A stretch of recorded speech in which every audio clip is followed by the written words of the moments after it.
देशासाठी लढणाऱ्यांना सलाम असावा, हातात तिरंगा उडत हिंदुस्थान असावा, स्वातंत्र्य दिनाचा अभिमान असावा, प्रत्येक मराठीमध्ये देशभक्तीचा वास असावा. आदरणीय मुख्याध्यापक, शिक्षक आणि माझ्या प्रिय मित्रांनो, तुम्हा सर्वांना माझा नमस्कार. आज आपण 15 ऑगस्ट आपला स्वातंत्र्य दिन साजरा करतात. हा दिवस आपल्यासाठी अत्यंत अभिमानाचा आणि प्रेरणादायी आहे.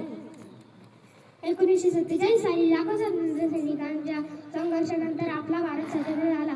महात्मा गांधी, नेहरू, सुभाषचंद्र बोस, भगतसिंग आणि अनेकांनी बलिदान दिले. आज आपण शिक्षण, स्वच्छता, शिस्त आणि देशप्रेम हे मूल्य अंगीकारले पाहिजे.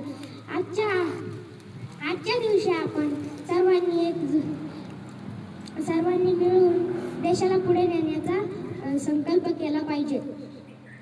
भारत हा विविधतेतील एकता जपणारा देश आहे. चला या दिवशी एकजुटीने देशाला पुढे नेण्याचा प्रयत्न करूया. सारे जहां से अच्छा हिंदुस्तान हमारा.